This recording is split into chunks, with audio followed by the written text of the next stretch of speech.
श्रावणबाळ नावाचा एक मुलगा होता. त्याचे आईवडील अंध होते. त्यांनी अनेक संकटांना तोंड देत श्रावणबाळाला वाढवले होते.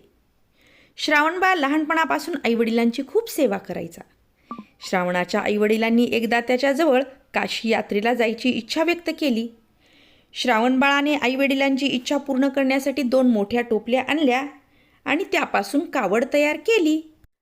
आणि मग श्रावणबाळाने स्वतः हाताने तयार केलेल्या कावडीमध्ये आपल्या आईवडिलांना बसवले आणि कावड खांद्यावर घेऊन तो तीर्थयात्रेला निघाला.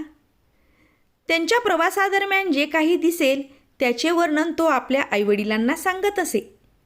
आईवडील देखील श्रावणबाळाने केलेल्या प्रवासातील वर्णनांना प्रतिसाद देत असत आणि म्हणत की तू जे वर्णन करतो आहेस ते आम्ही आमच्या डोळ्यांनीच पाहतो की काय याचा आम्हाला भास होतो.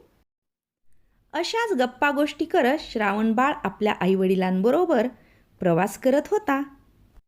असेच मजल दरमजल करत तो निघाला आणि अयोध्येजवळच्या एका जंगलाजवळ तो आला. आणि त्या जंगलात आल्याबरोबर आईवडिलांना खूप तहान लागली होती. ते श्रावणाला म्हणाले, बाळ श्रावणा, इथे जवळपास कुठे पाणी आहे का रे? आम्हाला जरा तहान लागली आहे. आईवडिलांना तहान लागलेली समजताच त्याने आपले आईवडील झाडाखाली बसवले व त्यांना सांगितले की तुम्ही येथे आराम करा, मी इथे जवळपास नदी आहे तिथून पाणी घेऊन येतो. असे म्हणून श्रावणबाळ नदीकडे पाणी आणण्यासाठी निघाला. आणि त्याच वेळी जंगलामध्ये घोड्यावर बसून शिकारीसाठी अयोध्येचा राजा दशरथही आला होता. नदीवर पाणी पिण्यासाठी एखादं सावज येईल आणि आपण त्याला मारू असे ठरवून राजा दशरथ पाण्याकाठी असणाऱ्या झाडावर दबा धरून बसला होता.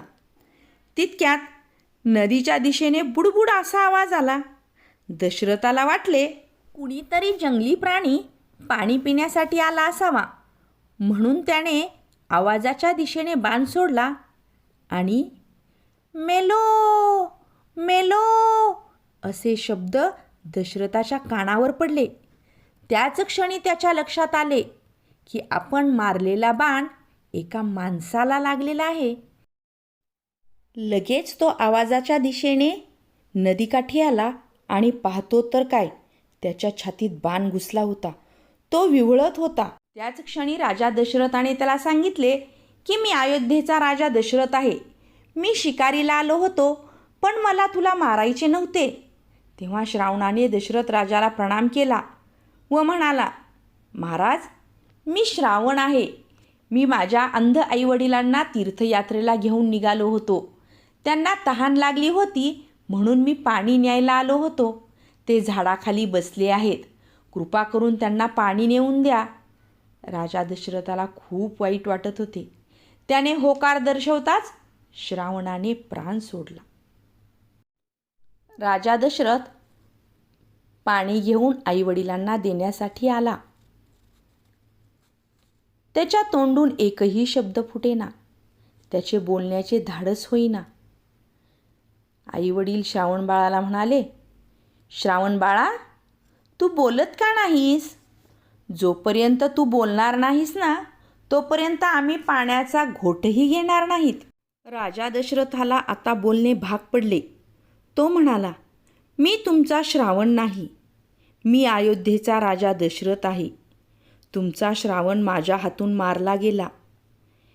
मला क्षमा करा. हे ऐकून श्रावणाच्या आईवडिलांना धक्का बसला. त्यांच्या डोळ्यातून अश्रू वाहू लागले. ते म्हणाले, अरे रे, आमचा लाडका श्रावण, एकुलता एक आमचा पुत्र. दशरथा, तू आमच्या श्रावणाला ठार केलेस. आता पुत्रशोकाने आम्ही दोघेही मरणार. राजा दशरथा, आम्ही तुला शाप देतो की तू सुद्धा पुत्रशोकाने मरणार. एवढे बोलून श्रावणाच्या आईवडिलांनी प्राण सोडला. आणि बरं का बालमित्रांनो, श्रावणाच्या आईवडिलांचा शाप खरा होतो आणि दशरथाचा सुद्धा पुत्रशोकाने मृत्यू होतो. गोष्ट आवडल्यास चॅनलला सबस्क्राईब आणि व्हिडिओला लाईक करायला विसरू नका.